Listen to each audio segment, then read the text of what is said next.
Да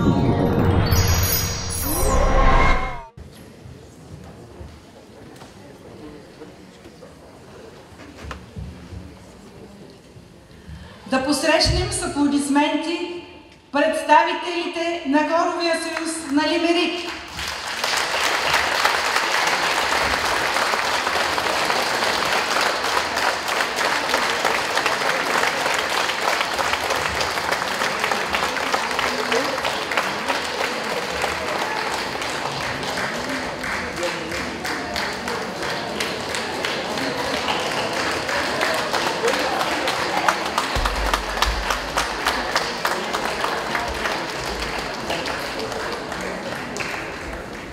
Даден през 1964 година.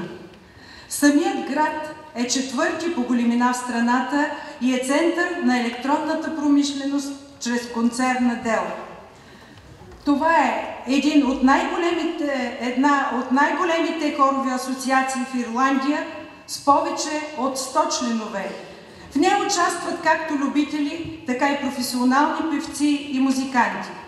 Годишната програма обикновено включва 2 самостоятелни концерта в концертната зала на университета в Лимерик, участие в хоров фестивал и концертно турне в чужбина.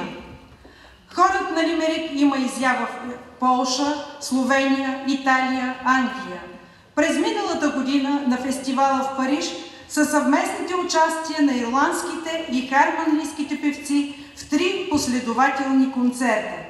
Участието на хористите в Хоровия съюз на Лимерик на фестивала Хармония е в отговор на поканата, отправена от хористите на хор Славей към своите ирландски колеги. Диригент на хора Стюарт О'Съливан.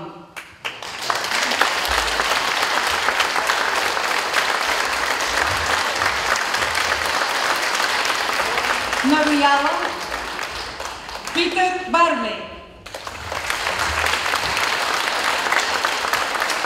Ще чуем За слава на Господ, отказ от меса на Хендел, Господи пазини, музика Джон Рутер, Лотосисте, Антон Брукнер, Бог толкова обича света, музика Штайнер,